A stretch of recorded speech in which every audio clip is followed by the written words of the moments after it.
یا حبیبی یا رسول اللہ یا حبیبی یا رسول اللہ. ارشاد فرمائیے کہ جو قربانی کا وقت ہے وہ کیا ہونا چاہیے بہترین؟ علامہ حسن صاحب سیدھے سی جو بات ہے وہ یہ کہ قربانی کے ایام 3 ہیں، 3 دن ہیں، 10 ذی الحج، 11 ذی الحج اور 12 ذی الحج، یہ 3 دن آگے. اب ان 3 دنوں کے اندر اس کا وقت یہاں سے شروع ہوگا. جب عید کی نماز پڑھ لینی ہے نا اس کے بعد قربانی کو آپ کریں. اب پہلا دن آ گیا 10 ذی الحج کا، دوسرا دن آ گیا 11 ذی الحج کا اور تیسرا دن آ گیا 12 ذی الحج کا. 12 ذی الحج کی مغرب سے پہلے یعنی سورج غروب ہونے سے پہلے آپ قربانی کر سکتے ہیں. اور کچھ لوگ ایسے بھی ہیں کہ جو کہتے ہیں کہ چوتھے دن بھی قربانی کرنی جائز ہے، حالانکہ وہ قیاس کرتے ہیں، قیاس کو مانتے بھی نہیں ہیں لیکن قیاس بھی ایام تشریق پہ کرتے ہیں. یہ بھی ایک عجیب طرح کی بات ہے. تو قربانی کے 3 دن ہیں اور اگر کسی نے نماز عید سے پہلے قربانی کر لی تو اس کی قربانی نہیں ہوگی، وہ اس کے لیے گوشت ہوگا جیسے آپ نے بیان فرمایا ہے. اچھا، یہاں ایک اور مسئلہ ہے. حدیث پاک کا مفہوم ہے کہ نبی پاک صلی اللہ علیہ وآلہ وسلم نے رات کے وقت قربانی کرنے سے منع فرمایا.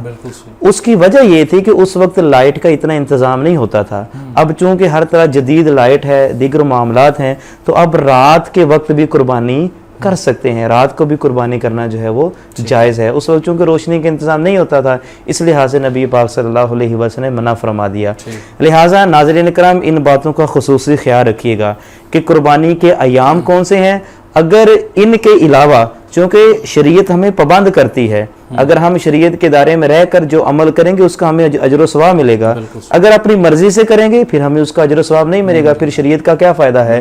تو 3 دن ہیں، 3 دنوں کے علاوہ اور کوئی دن نہیں ہے کہ جن میں قربانی کی جائے. علامہ صاحب عمر کے بارے میں بھی ارشاد فرما دیجئے کہ کچھ لوگ ہم سے سوال کرتے ہیں کہ جانور کی جو عمر ہے، چونکہ جانور بھی مختلف ہیں، اونٹ ہے، گائے ہے، بکری ہے، اس کے بعد دمبا ہے، تو ان کی جو عمریں ہیں اس کے والے سے بھی ارشاد فرما دیں کہ جو عمریں ہیں وہ مناسب کیا ہیں. علامہ حسن صاحب یہاں پر میں ناظرین کرام کو آپ کی وساطت سے یہ بھی پیغام دینا چاہتا ہوں کہ جب جانور خریدتے ہیں نا تو یہ دیکھتے ہیں کہ یہ دوندا ہے یا چوگا ہے. بڑے جانور کو کہتے ہیں کہ یہ چوگا یعنی اس کے 4 دانت نکل آئے ہیں.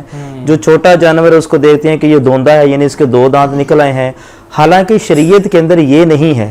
شریعت کے اندر عمر کو دیکھا جائے گا. اگر جو مخصوص عمر ہے اس سے 1 دن بھی کم ہوا تو آپ کی قربانی نہیں ہوگی. اور شریعت کے اندر جو اونٹ ہے، اونٹ کی عمر جو ہے وہ 5 سال ہونی چاہیے کم از کم. اس سے زیادہ ہو جائے تو اس میں حرج نہیں ہے. 5 سال سے اگر 1 دن کم بھی ہوا تو قربانی کر لی تو اس کی قربانی نہیں ہوگی. جو گائے یا بھینس یا اس طرح ان کے نر مادہ دونوں ہیں تو ان کی عمر 2 سال ہونی چاہیے. اگر وہ بھی 2 سال سے 1 دن بھی کم ہوا تو قربانی نہیں ہوگی. بکری یا بکری یا بکرا اس کی عمر 1 سال ہونا ضروری ہے. اور جو دمبا یا بھیڑ ہے اگر یہ 6 ماہ کا بھی ہو لیکن دیکھنے میں یہ معلوم ہوتا ہے کہ یہ 1 سال کا ہے تو اس کی 6 ماہ کی قربانی جائز ہے. اب بعض لوگ جو ہیں وہ جب منڈیوں میں جاتے ہیں تو بیچنے والے بھی دھوکہ کرتے ہیں، لوگوں کو بھی معلوم نہیں ہوتا ہے. پھر سوال ہوتا ہے کہ کیا کیا جائے. پھر یہ ہے کہ اس کے اوپر اعتماد کیا جائے یا کسی ماہر کو ساتھ لے جائیں تاکہ وہ دیکھ لے کہ اس کی عمر کتنی ہے. تو اونٹ 5 سال، گائے یا بھینس نر یا مادہ جو ہوتی ہیں تو ان کی عمر 2 سال اور بکری یا بکرا کی 1 سال اور دمبا جو ہے اس کی 6 ماہ. اگر دیکھنے میں وہ 1 سال کا معلوم ہوتا ہے تو ان عمروں کا خیال رکھنا ہمارے لیے بہت ضروری ہے. ہمارا یہ بھی علمیہ نا جناب کہ ہم جب بکرا منڈی میں جاتے ہیں بکرا خریدنے تو وہ 2-3 دن کا فرق ہوتا ہے لیکن وہ بتاتے نہیں ہیں ہماری چیز سیل ہو جائے تو یہ ان کے لیے میرے خیال میں ان کی تو قربانی قبول ہو جائے گی. ان کی ہو جائے گی، گناہ پھر ان پہ ہوگا. جی گناہ ان پہ ہوگا چونکہ انہوں نے تو ان کے اوپر اعتماد کر کے اس کو خریدا ہے نا. تو اس لیے نبی پاک صلی اللہ علیہ وآلہ وسلم کی حدیث پاک کا مفہوم ہے کہ جانور کو خرید کر اس کو کھلایا پلایا جائے، خوب فربا کیا جائے تو پھر اس کی قربانی کی جائے. اس کا زیادہ ثواب ہے. اس میں یہی ہے کہ اس کا آپ کو عمر کو بھی پتا ہوگا کہ اس کی عمر کتنی ہے. اور ویسے بھی الفت ہو جائے گی اور الفت جس چیز کے ساتھ ہو جاتی ہے اس کو قربان کرنے کا ایک الگ دیکھیں جی حضرت ابراہیم علیہ السلام کے جو لخت جگر ہیں، حضرت اسماعیل علیہ کتنے سالوں بعد اللہ تعالیٰ نے ان کو دیا اور پھر اللہ نے کہا کہ وہ خواب آیا کہ قربان کرو. تو اب جب وہ قربان کر لیں گے وہ اس سے بڑھ کر قربانی کون سی قبول ہوگی. اللہ اکبر، بالکل صحیح ہے. تو یہاں میں تیسرا سوال بھی آپ سے کرتا چلوں کہ گوشت کو ہم قرآن و حدیث کی روشنی میں پڑھتے آئے ہیں کہ 3 حصے اس کے کرنے چاہیے. ایک حصہ غریبوں مسکینوں کے لیے، ایک حصہ رشتہ داروں کے لیے، ایک حصہ اپنے لیے. تو جو لوگ فریجیں بھر لیتے ہیں ان کے بارے میں کیا؟ دیکھیں علامہ صاحب، حقیقت میں یہ ہے کہ جو لوگ قربانی کرتے ہیں نا، جو صاحب استطاعت ہیں، وہ تو سارا سال گوشت کھاتے رہتے ہیں. جو صاحب استطاعت لوگ ہیں روزانہ کی بنیاد پر اگر نہیں بھی تو کم از کم ہفتے میں 1 دن تو ان کے گھر میں گوشت لازمی بنتا ہے.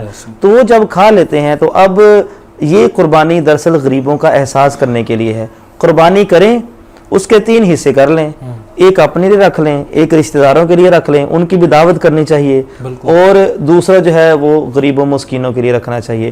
تو اب یہ فریج بھر لینا یا فریزر بھر لینا تو یہ پھر کار ثواب تو نہیں نہ ہوا، یہ تو پھر اس کے اندر اپنی خواہش شامل ہوگی. اگر نفسانی خواہشات جس کے اندر شامل ہو جائیں پھر اس کا اجر و ثواب کم ہو جاتا ہے. لہٰذا اس موقع پر غریب اور غربا کا زیادہ خیال رکھنا چاہیے، زیادہ سے زیادہ ان کو گوشت دینا چاہیے. اگر ممکن ہو سکے، میرا ایک اپنا ذہن ہے وہ یہ ہے کہ اگر پکا کر تقسیم کیا جائے نا تو یہ زیادہ بہتر ہے، کیونکہ غریب غربا گوشت تو لے جاتے ہیں لیکن پکانے کے لیے جو دیگر لوازمات ہوتے ہیں ان کے پاس وہ بھی خرچہ نہیں ہوتا ہے. تو اگر سالن بنا کر ان کو دیا جائے تو اس میں ان کی خوشی اور بھی زیادہ ہوگی. اور فریجیں بھر کر نہیں رکھنی چاہیے اور اس کو سنبھال کے نہیں رکھنا چاہیے. ویسے بھی جو فوڈ اتھارٹی والے ہیں وہ یہ بیان کرتے ہیں کہ جب زیادہ دیر میں فریج میں گوشت رکھا پڑا رہ جائے اس کا وہ ذائقہ نہیں رہتا ہے اور طرح طرح کی بیماریاں لگنے کا بھی خدشہ ہے. تو بیماریوں سے بھی محفوظ رہیں، اجر و ثواب بھی زیادہ لیں. ذخیرہ اندوزوں کی لسٹ میں ہمارا شمار بالکل یہ ذخیرہ اندوزی ہی ہے نا جی، بچنا چاہیے. ان سے ہمیں بہت محفوظ رہنا چاہیے. بالکل صحیح ہے. بہت خوبصورت انداز میں قربانی کے متعلق جو اہم امور ہیں ان پہ بات کر رہے تھے علامہ شفیق الرحمان نصان صاحب. یا حبیبی یا رسول اللہ، یا حبیبی یا رسول اللہ.